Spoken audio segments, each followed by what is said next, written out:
আমাদের জন্য আর দুহাত তুলে কাঁদবেন না। আমাদের পাড়া প্রতিবেশী, দেশবাসী, বিশ্ববাসী সকল মানুষের জন্য আর দুহাত তুলে কাঁদবেন না। দুহাত তুলে কেঁদে কেঁদে আল্লাহর কাছে আমাদের জন্য আর দোয়া চাইবেন না। করোনার মতো ভয়াবহ যে কোনো দুর্যোগে দেশকে হেফাজতের জন্য যিনি দেশের এবং বিদেশের সকল মানুষের জন্য আল্লাহর কাছে সর্বদা প্রার্থনা করতেন, মুনাজাতে কাঁদতেন, তিনি আর কাঁদবেন না, দোয়া চাইবেন না। আমাদের মাঝ থেকে আমরা এমন একজনকে হারিয়েছি যার অভাব পূরণ হওয়া সম্ভব নয়। ওনাকে হারিয়ে নীরবে কাঁদছে কত কোরআনের পাখি, কত পাড়া প্রতিবেশী, দেশবাসী, অনেক প্রবাসী।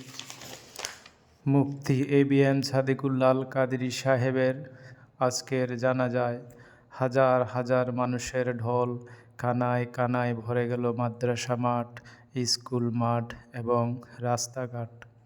দেশের বিভিন্ন প্রান্ত থেকে আসা মুসল্লিদের ঢেউ, বন্ধ হয়ে যায় কচুয়া গরিপুর সড়ক। এই বুঝি প্রথম এই গ্রামে এত মানুষের। যিনি আমাদের জন্য সর্বদা আল্লাহর কাছে দোয়া চাইতেন, আজ তিনি চলে গেলেন না ফেরার দেশে।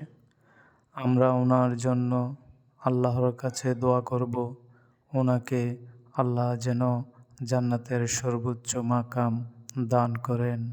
আমিন।